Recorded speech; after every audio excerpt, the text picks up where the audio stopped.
The next story is kind of more fun. So sad for all of our Glorify consumers out there. You know, there's a serious angle to the story, and so here's the story. We can put up the first element. Glorify, which I hadn't actually been following that closely, but it was the anti-woke bank you may have heard about from Candace Owens, or you may have heard about from Crystal's just absolutely beautiful, pitch-perfect takedown of Candace Owens.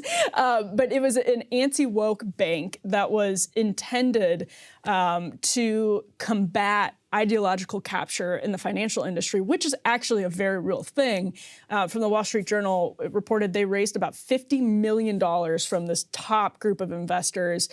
In July, they had announced this deal to merge with an acquisition company, and it just sort of, the wheels came off over the course of the last several months, especially in the fall. The Journal had a big piece, I think it was just in October, about mismanagement at Glorify. And so whether this is a response to a lack of demand or monopolistic market forces, or is it just mismanagement, is an open question. But it is really interesting that Glorify, with all of this money, I mean, it was valued at $1.7 billion in that deal. $1.7 billion.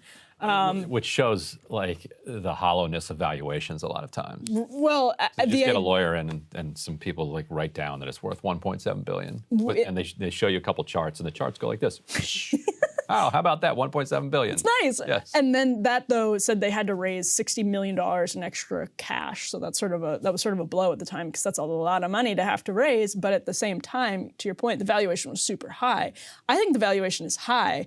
Maybe not that high if we were being real. It's zero now. Well, no, yeah. But I meant in theory, the valuation for a company that can do what it's doing should be high. I don't know if 1.7 billion high exists, but there's also an interesting question, I'm curious for your take on this, about whether this alternative economy that was talked about so much over the last couple of years by people, including myself, although I always saw it as a temporary thing, like the alternative economy ramps up because there is a demand for instance, like razors that aren't like what the Daily Wire did with Jeremy's razors. Like people really don't like what Harry's was doing. What were they mad about with that? They had, Harry's responded to— somebody was mad about woke razors. Right, one person, a person with like very few followers, tweeted at Harry's that they were upset about something Michael Knowles, one of the Daily Wire's podcasters, had said about gender ideology. And Harry's canceled its Daily Wire advertising because of that one tweet. And so then they responded with Jeremy's razors, which had this ad campaign that was, you know, basically like no politics with the razors. It did pretty well for the Daily Wire, from what I understand. They were selling their own razors? Yeah, they created a razor brand, and it worked. Because how hard can it be? Yeah. There's demand for it. I mean, there really is a demand for it. No matter how stupid or silly you think that it is, people are so sick of this stuff. But I always saw that as like a temporary thing, right? The alternative economy, it sort of starts up, things like Glorify start up, and there's a course correction in the old institutions. Whether it's a course correction enough to actually like change the culture back to a healthier place, I don't know. But I wonder if this is part of that too, of a cultural cooling since Trump left office. I don't know. If it worked, it'd probably be bought by J.P. Morgan, and then just continued to be run as this kind of like right-wing independent thing. I use an ideological bank aspiration, so it's a thing. Yeah. Like if you can kind of attract enough people who want their money going toward things that they support, you can build up enough of a consumer base to make it happen. But it's a niche product in the end. Totally. It's not going to replace the. It's not going to be a large enough economy to kind of compete with a J.P. Morgan.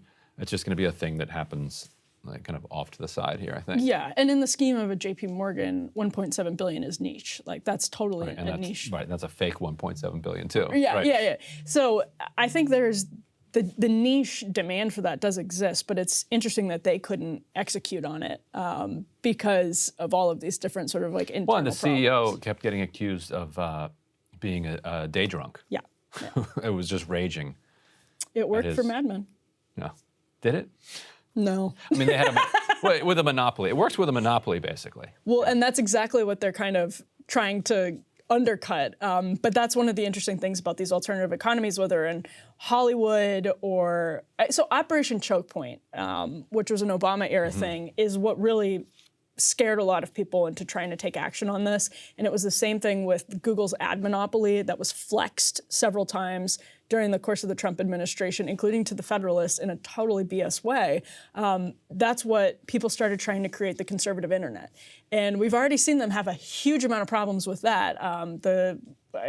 Actually, Trump wasn't paying the bills at one of the companies that was supposed to build the conservative internet.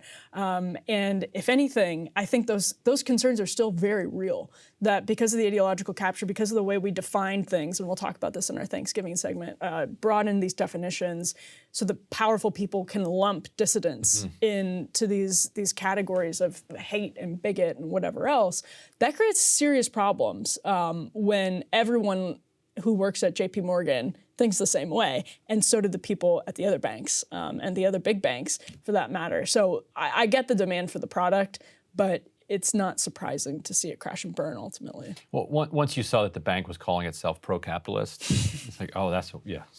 What other kind of bank is there? Anyway, on Mad Men, you ever think that basically every one of those guys was in World War II and they're just self-medicating all day long? That's a really good take on Mad Men. There wasn't a diagnosis yet of PTSD. I think shell shock may have been a term that was tossed around every now and then. But yeah, there was an entire generation that just self-medicated PTSD, drinking constantly. Yeah, it's a good take on Mad Men because it was also, there's a time when people are seeking a lot of material comforts too, in ways that were new. And frankly, oil and plastics and all that good stuff that they were literally selling was brand new. I don't know how we got onto Mad Men, but I have a lot of pleasant Thanksgiving memories around Mad Men because that's when I first started binging it. Okay. Not that anyone cares, but since we're talking about Mad Men and it's Thanksgiving. Hey guys, ready or not, 2024 is fully upon us now, and Sagar and I have been brainstorming ways that we can really up our game for this critical election. Yeah, we rely on our premium subs to expand our coverage, to add staff, to upgrade the studio. We just want to give you the best independent coverage of this election, which is possible. So if you can help us out, become a premium subscriber today, breakingpoints.com, or the link is down here in the description video. It really means the world to us, and if you like what we're all about, this is the best possible way to keep us 100% independent, working only for you.